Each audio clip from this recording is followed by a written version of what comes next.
Hello à tous, on se retrouve aujourd'hui dans un nouveau podcast couture pour que je vous présente toutes mes petites coutures de février. Tout d'abord, j'ai deux pièces à vous présenter que je n'ai pas cousues en février, que j'ai cousues en fin d'année précédente et que j'ai complètement oublié de vous montrer, mais j'avais très envie de vous les partager. Et puis ça pourra un petit peu meubler ce podcast couture qui n'est pas très rempli. Mais à la fois je vous avais prévenu, c'est le principe de vous faire un podcast par mois, forcément il y a beaucoup moins de réalisations. Fin d'année dernière, la jupe Isolde de chez Evelyn Pattern est sortie et j'avais été sélectionnée pour tester ce patron. J'ai donc testé ce patron 2 fois je crois, enfin j'ai fait 2 tests. Un premier dans ma taille, je crois que j'avais été sélectionnée pour la taille 40 ou 42, je suis plus tout à fait sûre. Ce patron, c'est un patron de jupe que vous pouvez réaliser en 3 longueurs différentes. Mini, midi, maxi, voilà. Et c'est un patron en maille, en jersey, donc avec une ceinture élastiquée, et c'est une jupe qui suit assez bien le corps en fait, c'est-à-dire qu'elle n'est pas moulante, mais elle a quand même ce côté un peu près du corps et elle part en s'évasant un petit peu. On n'est pas du tout sur une jupe fourreau et on n'est pas du tout sur une jupe patineuse. Vous avez donc une taille élastiquée, un devant, un dos et puis c'est tout. Pour ma part j'ai réalisé la version longue, on est sur un tissu qui vient de chez Mondial Tissu. Je crois qu'on est sur du jersey Milano, donc de chez Mondial Tissu. J'ai choisi la couleur bleu marine. Et qu'est-ce que je peux vous dire de plus? Écoutez, je sais pas trop. Je pense que j'ai raccourci un petit peu la jupe puisqu'elle devait être déjà très très longue. Et n'étant pas très grande, j'ai dû la raccourcir. Je pense que le patron a été modifié, donc fiez-vous directement au patron et aux indications du dossier technique et à ce que je peux vous dire, parce que il a dû être modifié entre temps. J'ai fait un petit ourlet, un double repli de 1,5 je crois. J'ai tout piqué, enfin en tout cas l'ourlet je l'ai fait avec la piqueuse plate, avec la machine à coudre très classique. Je n'ai pas du tout modifié mon point. Ce n'est pas, l'ourlet ne mérite pas un point stretch puisqu'il n'est pas du tout soumis à l'élasticité de la matière. Néanmoins, au niveau de la ceinture, il faut coudre avec un point stretch ou il faut coudre avec la surjeteuse, puisque là pour le coup la ceinture élastiquée et donc l'élasticité du tissu est nécessaire pour que vous puissiez passer la jupe. C'est une jupe qui est extrêmement simple à réaliser puisque je vous disais, vous avez une ceinture avec un élastique à l'intérieur de la ceinture ainsi qu'un pan devant et un pan dos, et puis c'est tout. Donc grosso modo en même pas une dizaine de coutures, elle est finie, ourlet compris. Et j'avais réalisé cette jupe-ci en version courte pour ma petite sœur dans une panne de velours noir et c'était très joli, elle a beaucoup aimé cette petite jupe. Pour accompagner cette jupe, et parce que à la base j'étais pas tout à fait sûre de faire la jupe longue, parce que c'est super élégant, c'est super beau, ça fait très modeste, ça fait très classe je trouve, mais c'est pas forcément le type de coupe qui me convient par rapport à ma morphologie et c'est pas forcément le type de coupe que je porte au quotidien et dans laquelle je me sens super à l'aise. Mais j'ai quand même voulu tenter le coup, donc j'en avais pris un petit peu plus que ce qui était indiqué en me disant que si vraiment je ne la porte pas en jupe longue, je raccourcirai et je ferai un petit haut pour aller avec. Finalement quand je suis rentrée chez moi, j'ai décidé de faire une jupe courte, sauf que faire un haut et la jupe courte, ça ne passait pas dans le métrage de tissu que j'avais. Donc j'ai fait la jupe longue et je suis par la suite retournée chercher du tissu, ce même jersey Milano bleu marine de chez Mondial Tissu pour me faire cette fois-ci un body. Je trouve que l'ensemble est super sympa, d'autant plus que j'ai un pull bleu marine qui va très bien par-dessus. Donc quand j'ai un peu plus froid, je porte le pull et quand j'ai pas si froid que ça, je l'enlève. Je vous dis, ça va très bien ensemble, ça ne veut pas dire que je les porte très souvent, bien au contraire. J'ai dû porter cette jupe 2 fois.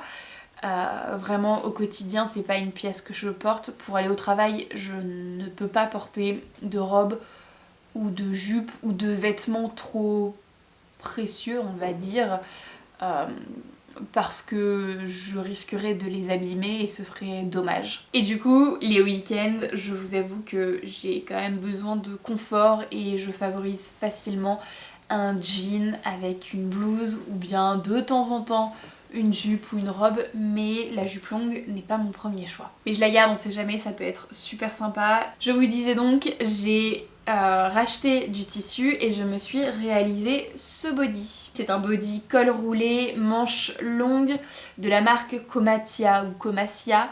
J'avais acheté ce patron sur Makerist lors de vente à 2 € et c'est assez souvent qu'ils étaient présents lors des ventes à 2 €. D'ailleurs, ça me fait penser que Makerist est en train de fermer boutique. Je ne sais pas du tout où est-ce qu'ils en sont, mais j'avais vu cette info. Donc j'irai voir après cette vidéo où est-ce qu'ils en sont. J'ai dû réaliser ce body dans la taille L, je crois, mais je vous avoue qu'il est un petit peu petit. En fait, il est petit, il est assez serré, mais c'est pas tant ça qui me dérange.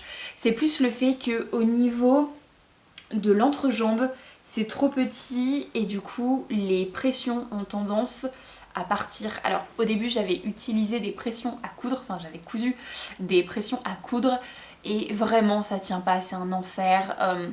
Elle se déboutonne très facilement, c'est horrible. Donc je savais que dans mon stock j'avais ces petites bandes de pression spéciale body, spéciale lingerie. Donc j'en ai cousu une. Et ça tient bien mieux, mais ça n'empêche que le body reste quand même un petit peu trop petit pour moi, surtout au niveau de la hauteur. Et donc au niveau de l'entrejambe, je le sens, ça me rentre un petit peu dans l'entrejambe, c'est pas très agréable. Je vous avoue qu'il n'y a pas vraiment de solution.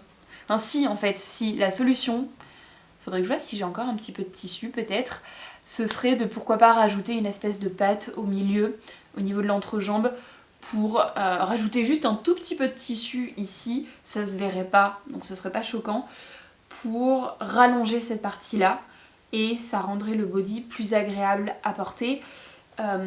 J'avais pensé à pourquoi pas en faire un t-shirt manche longue, mais je pense que au niveau de la longueur ici, ce serait pas assez long parce que j'aime bien quand ça reste bien en place dans le pantalon. Et autant avec certains pantalons très taille haute ça marcherait, autant pas avec tous parce que ça manque un peu de hauteur. Le body il n'était pas très compliqué à coudre, j'ai majoritairement tout cousu avec ma surjeteuse.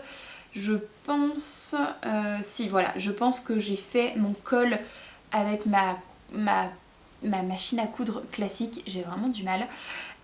Et puis j'ai repassé par dessus avec ma surjeteuse pour être sûre que ça tienne bien. Qu'est-ce que j'ai pu faire d'autre? J'ai fait un point zigzag pour faire la finition de l'entrejambe. Je pense que au niveau de l'entrejambe, entre ma couture, enfin dans le repli de ma couture, je pense avoir posé une bande d'élastique plat, vous savez cet élastique plat, j'ai plus les mots. Aujourd'hui je suis fatiguée, j'ai plus les mots, je n'arrive pas à trouver mon vocabulaire. Vous savez cet élastique assez plat qui est majoritairement utilisé pour la lingerie, qui est généralement transparent, de la laminette. Voilà, il a fallu que je me le décrive pour que j'arrive enfin à le dire. Donc ouais, c'est quasiment sûr parce que j'ai un bon retour. Et je pense que c'est dû à la laminette parce que le jersey a un bon retour mais pas autant que la laminette. Qu'est-ce que je peux vous dire de plus? Pas grand chose. Encore une fois j'ai fait les ourlets de mes bas de manche avec ma piqueuse plate de façon très classique. J'ai fait un rempli de 1,5 sur 1,5 et puis c'est tout. J'ai beaucoup aimé coudre ce body et je suis juste un petit peu dégoûtée qu'il soit un peu trop petit parce que du coup je le porte pas aussi souvent que ce que je pourrais, mais néanmoins ça reste une très bonne pièce à avoir dans son dressing et J'essaierai de m'en faire d'autres peut-être pour l'an prochain. Parce que finalement c'est une pièce qui, quand elle est bien faite, ça reste bien en place, on a bien chaud à l'intérieur. Et à porter sous une blouse, sous un pull, c'est très agréable. D'ailleurs ça me fait penser que j'ai un t-shirt col roulé, manche longue noire et j'en ai un blanc qui sont vraiment en fin de vie. Et pourquoi pas me recoudre 2 pièces comme ça, mais en version body. Ça pourrait être vraiment très bien, je pense. Mais du coup, voilà, si je peux vous donner un conseil, vérifiez la hauteur de votre buste par rapport au patron parce que ça peut ne pas tout à fait convenir.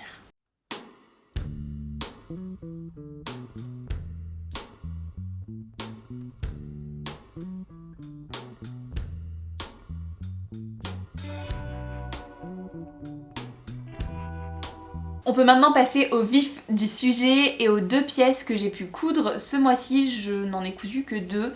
Je suis sur la transformation, sur l'upcycling d'une pièce, donc forcément ce sera une vidéo à part. Je vais vous faire une grosse vidéo upcycling, j'ai hâte de vous la sortir, enfin de la terminer déjà et de vous la sortir. J'aimerais faire 3 pièces, j'en suis qu'à la première, hein, donc j'ai hâte, mais c'est pas demain. Et puis oui, j'ai très envie aussi de... Enfin j'ai quelques retouches de pièces à faire.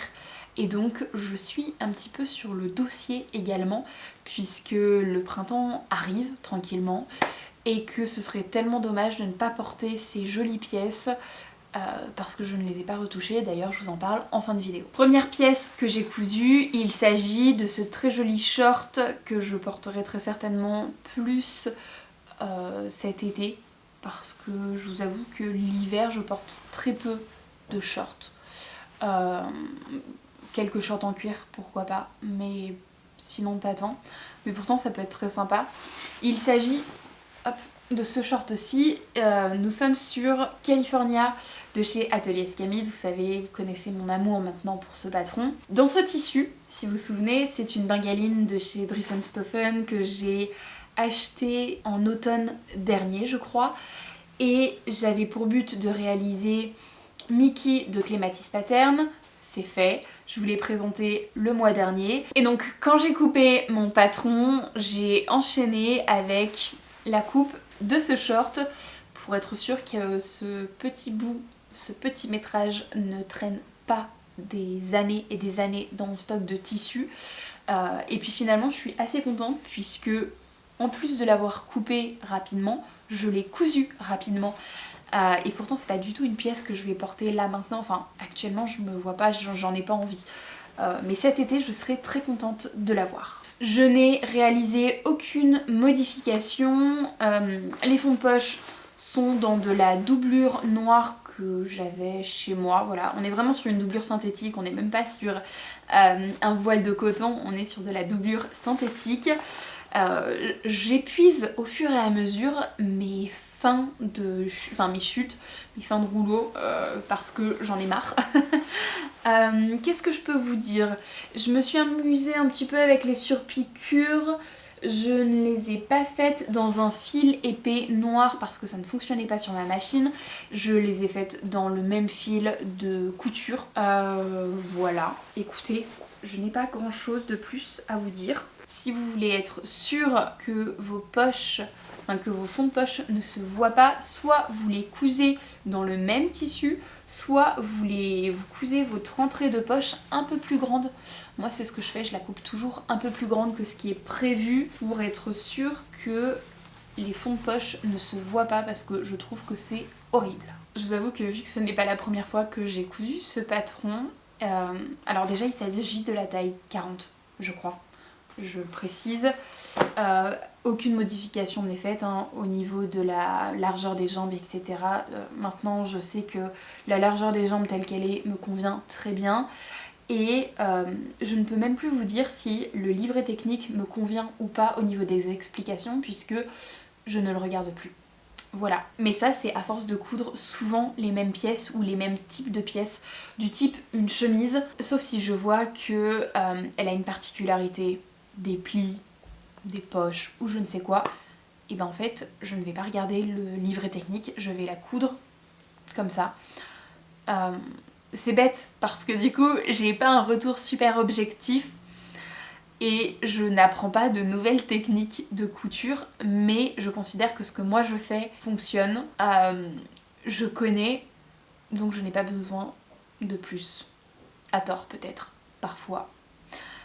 Mais en tout cas, vraiment, le short California, je vous le conseille, c'est un très bon patron. Et pour l'avoir cousu la première fois, j'avais pas eu de difficultés particulières. Juste, mais je crois que je ne le fais plus maintenant.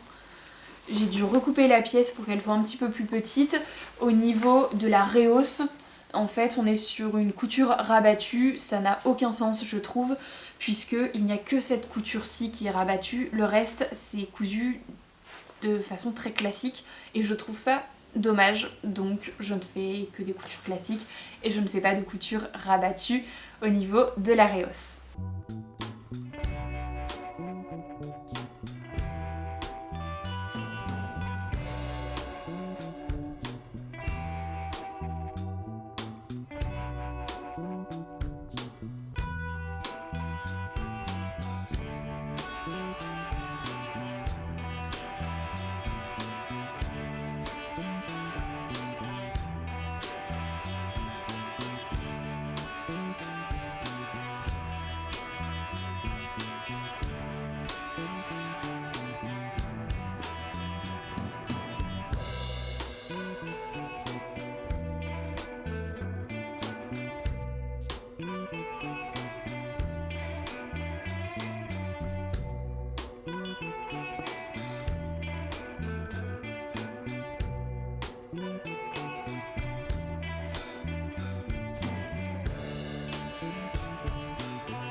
Deuxième pièce que j'ai à vous présenter, il s'agit de ce petit short. Alors, on est sur une pièce un peu test, donc je me suis pas du tout pris la tête. En fait, il s'agit de Agathe, je crois. C'est une jupe short de chez Evelyn Pattern. Et j'avais très envie de me la coudre, enfin de coudre cette jupe short, mais j'avais très envie de tester la taille et voir si le modèle me convenait. Et donc j'ai voulu faire une version short, surtout parce que je n'avais pas suffisamment de tissu. Si vous vous souvenez bien, ce tissu, je vous l'ai déjà présenté dans un haul et j'avais déjà fait une veste tailleur. Il m'en restait un tout petit métrage, donc maintenant c'est fini. Je n'en ai plus. Et donc j'ai pu valider la taille, je crois qu'il s'agit de la taille 40 ou 42. J'essaierai de vous le noter dans la barre d'infos bien évidemment, parce que là je n'ai plus du tout, enfin je n'ai pas la moindre idée de quelle taille c'était. Je dirais quand même la taille 40, mais j'en suis plus tout à fait sûre. Il s'agit donc d'une jupe short avec un zip sur le côté, un zip invisible. Vous avez des poches à l'avant si vous souhaitez, des poches plaquées. Vous avez également la possibilité de faire des poches passe-poilées. Vous avez deux pinces sur le dos, une pince sur le devant pour recentrer à la taille bien évidemment. Vous avez normalement une ceinture, une bande pour faire la ceinture, ainsi qu'une bande pour faire le petit nœud de la jupe short. Et donc le pan jupe, vous avez la possibilité de l'avoir également avec des fronces sur le côté je crois. Ça peut être super sympa dans un tissu assez vaporeux, plus que dans un tissu type lainage qui se tient, je pense. Pour ma part, donc je vous disais, ce tissu, c'est une toute petite chute. Je pense que nous sommes sur un sergé de coton ou sur un satin de coton, je suis plus tout à fait sûre. Pour ma part, j'ai réalisé que la partie short. Au niveau de la ceinture, j'ai simplement fait un enforme. J'ai retracé en fait, comment dire, j'ai pris l'empreinte de mon devant et de mon dos pour en faire un enforme. Et qu'est-ce que je peux vous dire? Oui, j'ai fait une poche passe-poilée sur le dos qui est affreuse. Vraiment, je vous la montrerai pas de plus près parce qu'elle est affreuse. Il faut vraiment que je m'entraîne à en faire. Je sais les faire, mais ça fait tellement longtemps et j'en fais tellement pas souvent que c'est affreux. Qu'est-ce que je peux vous dire de plus? Je l'ai fait, je pense, relativement court, le short. Il faut que je regarde qu'est-ce qu'elle conseille au niveau de l'ourlet, puisque moi je ne l'ai pas coupé. J'ai fait la taille classique, la longueur classique, mais j'ai fait un ourlet de 2,5 sur 2,5 je crois. Donc ça, c'est relativement court, ça me dérange pas, c'est un short à porter avec des collants plus pour l'hiver, enfin l'automne, hiver, printemps. Je le vois pas trop, c'est pas trop les couleurs d'été je trouve. Ah si, petite modification que j'ai faite, c'est que je trouvais qu'au niveau de l'entrejambe, juste ici, il y avait un surplus de matière. Je veux bien vos conseils à ce niveau-là, parce que je trouve qu'il y est toujours un petit peu. Alors, deux choses. J'ai fait mes petites recherches. Soit c'est parce que l'entrejambe, la fourche est pas assez creusée. Donc pour ma part, j'ai repris un petit peu mon entrejambe pour la creuser un peu plus et essayer d'enlever un petit peu le surplus de matière. Et alors, deuxième chose que j'ai pu voir sur internet, c'est que le short était trop haut, en fait il remontait trop et du coup à un moment donné il se retrouve comme bloqué et donc le surplus de matière, forcément la gravité fait qu'il tombe. Effectivement quand je remonte on a l'impression qu'il n'y a pas ce surplus de matière. Donc je sais pas trop. Vu que j'ai fait un enforme, on n'est pas censé... Enfin il n'y a pas la ceinture donc ça monte encore moins que s'il y avait la ceinture. Donc je reste assez perplexe. Je sais pas du tout à quoi ça peut être dû. C'est pour ça que j'ai validé la taille mais je vais refaire une toile portable de nouveau pour être sûre et s'il y a des modifs à faire à ce moment là j'en ferai d'autres mais là vu que c'était vraiment pour valider la taille plus que les ajustements, je vais rester sur la taille. Écoutez, j'ai pas grand chose de plus à vous dire, c'est un modèle qui est très, enfin en short en tout cas, il est très simple, très rapide à coudre. Je pense pas qu'en jupe il soit bien plus compliqué, je dirais que les points techniques résident dans la poche passe-poilée, si vous en faites une, la poche plaquée pour qu'elle soit belle et bien plaquée, si vous en faites une, le montage de votre zip invisible, ça vous pouvez pas passer à travers. Et puis si vous souhaitez faire des fronces, qu'elles soient belles et qu'elles soient bien régulières, ça peut être un petit point technique et encore. Moi je suis assez contente parce que du coup, eh bien ça me fait un petit coupon de tissu en moins dans mon stock et vraiment en ce moment je fais la chasse aux coupons et j'essaye vraiment d'épurer au max mon stock de tissus. Je suis ultra contente. Je n'ai acheté aucun tissu durant les soldes et pourtant c'est pas l'envie qui manque. La jupe short que je viens de vous présenter, en fait le but c'est de la réaliser dans un très joli lainage que j'ai. Je vous avais déjà présenté, je vous ai déjà présenté plusieurs fois le projet. Et vous savez quoi, il y a pas très longtemps j'étais sur TikTok, je scrollais comme d'habitude, enfin c'est le but de l'application j'ai envie de dire. Et je suis tombée sur, alors je pense que c'est une allemande, mais je suis pas tout à fait sûre, qui présentait ses patrons et notamment la confection d'une jupe short. Et je pense que c'est complètement ce modèle-ci que j'ai en tête, plus que la jupe short Agathe. C'est pas tout à fait le même style de modèle. J'essaierai de vous mettre les deux pour que vous puissiez comparer. Et je pense que vraiment c'est plus ce modèle-ci qui m'intéresse. C'est un patron que vous retrouvez sur Etsy, je vous le linkerai également.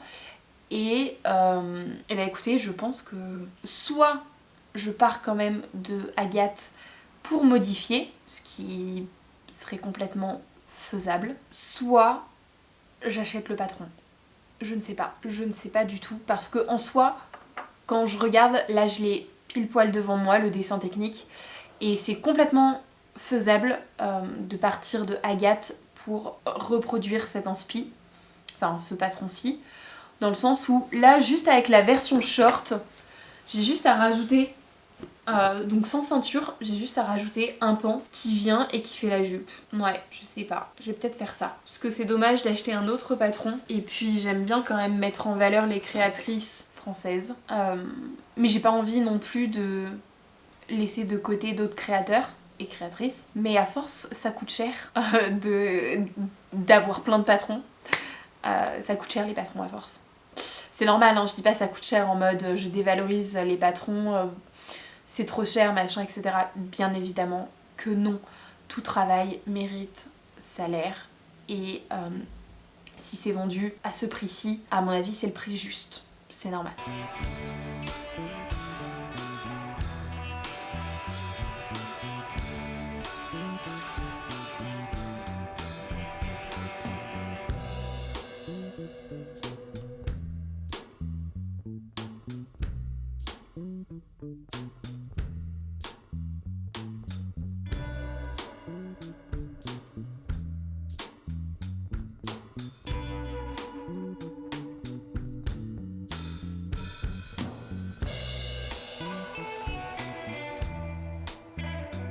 Ceci étant dit, je vous ai présenté tout ce que j'ai pu coudre au mois de février et je vous ai dit en début de vidéo que mon but était de retoucher quelques vêtements et notamment cette petite blouse-ci. Alors attendez, elle est par terre et elle doit être à l'envers mais c'est pas très grave. Cette blouse-ci, je vous l'ai déjà présentée, c'est une blouse Sadaka de chez Atelier 8 avril. Et alors, vous verrez que les manches ne sont pas ce qu'elles devraient être. Normalement, vous avez un petit lien de serrage. Ce que j'avais pas fait parce que c'est pas ce que je trouve le plus pratique au quotidien, puisque après ça fait une très grande manche, très volante et c'est pas très agréable au quotidien. Mais j'avais fait une manche toute smokée, c'était très mignon. Mais les smocks, ça tient pas très bien dans le temps. Donnez-moi vos conseils pour les smocks parce que je trouve ça super beau. Mais c'est tellement long à faire. Et puis, ça tient pas. Mes smocks ne tiennent jamais. Mes élastiques se cassent. Ou alors, je fais des petits nœuds et les petits nœuds s'en vont. Ça part. Ça ne tient jamais. Ce que j'avais prévu de faire, c'était pourquoi pas couper un petit peu ma manche pour la raccourcir très légèrement. Et c'est surtout me faire un poignet. J'ai encore un petit peu de tissu, donc faire un poignet avec un poignet comme ici, en fait, avec des fronces. Et puis au moins, ça serait bien retenu par ma main. Et ce serait pas mal. Je pense que c'est ce que je vais faire. D'ailleurs, ça me fait penser que cette blouse, je vous avais dit que les manches étaient un petit peu courtes. Je vous ai écouté. L'une d'entre vous m'a dit mais pourquoi tu rallongerais pas en faisant un poignet? Et ben voilà, j'ai fait un poignet, ça m'a pris 2 secondes et demie à faire, d'autant plus que on est sur une popeline de coton donc c'est ultra simple à travailler. Et j'ai fait un poignet et c'est top, j'aime beaucoup l'idée. Autre retouche à faire, j'avais cette jupe, alors ça y est j'ai déjà commencé à la désosser.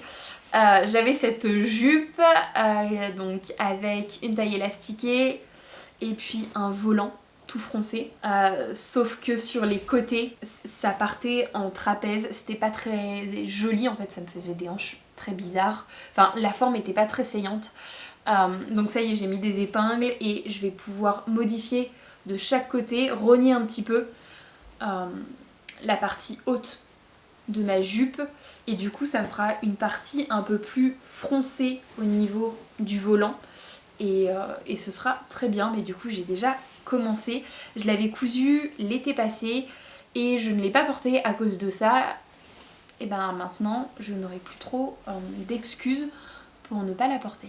Ça va être mes 2 projets principaux pour le mois de mars. Du coup je suis pas tout à fait sûre de beaucoup coudre et d'avoir un podcast à vous présenter au mois de mars. On verra. Certainement que je vous ferai d'autres types de vidéos pour garder ce petit lien. D'autant plus que voilà, je vous ai dit, j'ai pas mal d'upcycling à faire. Ce podcast touche maintenant à sa fin. Je vous remercie de m'avoir écouté jusqu'à la fin. S'il vous a plu, n'hésitez pas à liker cette vidéo et à me laisser un petit commentaire. Moi je vous fais de très très gros bisous et on se retrouve soit en commentaire sous cette vidéo, soit sur les autres vidéos ou sur Instagram. Bye!